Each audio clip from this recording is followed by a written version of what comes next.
चंद्रमोहिनी को देखते ही उन्होंने गुफ्तगू बंद कर दी। दोनों पश्तून उठकर चले गए। धर्मपाल ने कहा, आओ बेटी। चंद्रमोहिनी बढ़कर उनके पास जा बैठी। गुफा निहायत वसी थी। उसमें कसरत से रोशनदान थे कि हवा और रोशनी खूब आती थी और गुफा का चप्पा चप्पा रोशन रहता था। धर्मपाल ने कहा, ये पश्तून अगरचे गाजी महमूद गजनवी के लश्कर के सिपाही हैं, लेकिन हिंदुस्तान में सयाहत करते फिर रहे हैं। इस वक्त उन्होंने लश्कर से अपना ताल्लुक अलहदा कर लिया है। बताओ तुम कैसे आई हो बेटी?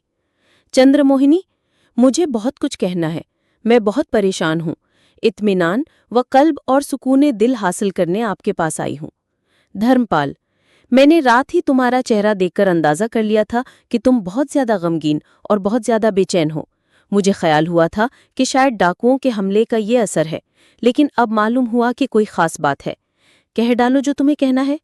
चंद्रमोहिनी, मैं पूछती हूँ, क्या मैं राजकुमारी नहीं हूँ? धर्मपाल चौंक पड़े। उन्होंने कहा, तुम्हें ये बात कैसे मालूम हुई? चंद्रमोहिनी, आप शोभा देवी जोगन को जानते हैं?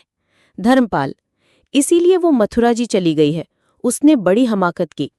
चंद्रमोहिनी ने मगमूम होकर पूछा, तो क्या ये सच है गुरुजी महाराज? क्या मैं हकीकत में राजकुमारी नहीं हूं?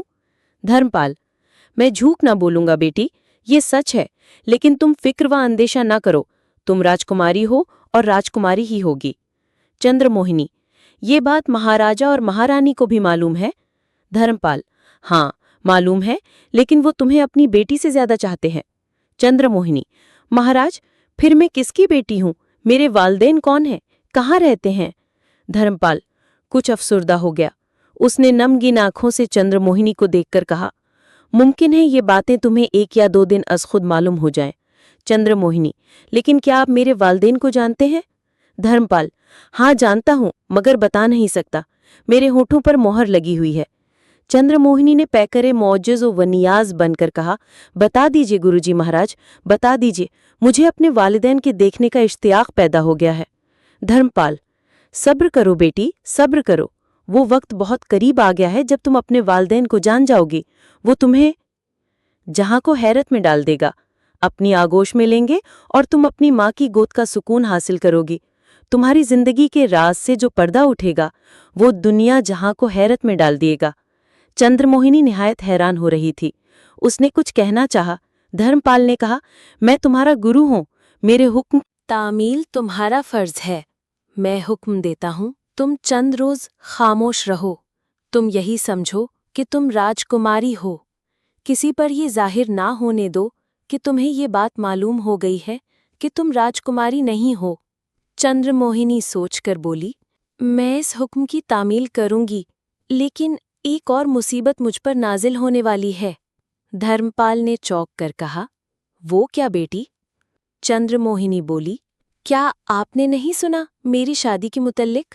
धर्मपाल ने जवाब दिया, सुना है, लेकिन ये शादी हरगिज न होगी, कभी नहीं हो सकती।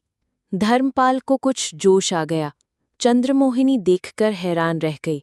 कुछ वक्फे के बाद उसने कहा, मगर तमाम तैयारियां तो मुकम्मल हो चुकी हैं। धर्मपाल ने जवाब दिया, होने दो। धर्मपाल की बात टालने की महाराज जुर्रत नहीं कर सकते। मैं 2-4 रोज ही में उनके पास जाऊंगा और ये शादी रुक जाएगी। तुम इत्मीनान रखो। चंद्रमोहिनी ने कहा, अब मुझे इत्मीनान हो गया। अच्छा, अब वापस जाने की आज्ञा दीजिए। धर्मपाल ने जवाब दिया, आज नहीं, कल जाता। बहुत अच्छा, कहकर चंद्रमोहिनी गुफा से निकल आई। उस वक्त उसके चेहरा से इत्मीनान और सुकून जाहिर हो रहा था।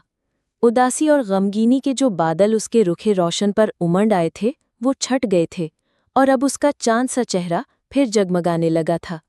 खुशी और इत्मीनाने कल्ब ऐसी चीजें हैं जिनका असर चेहरा को खूबसूरत बना दिया करता है। शाम के वक्त चंद्रमोहिनी तन्हा चश्मा के किनारा किनारा तफरीह करती चली जा रही थी कि उसने एक अफगान को नर्म नर्म घास पर लबे साहिल बैठे देखा। ये वही अफगान था जो उस मुल्क की जबान जानता था। चंद्रमोहिनी को देखते ही वो उठ खड़ा हुआ। राजकुमारी ने इसे गौर से देखा और शर्माकर खड़ी हो गई।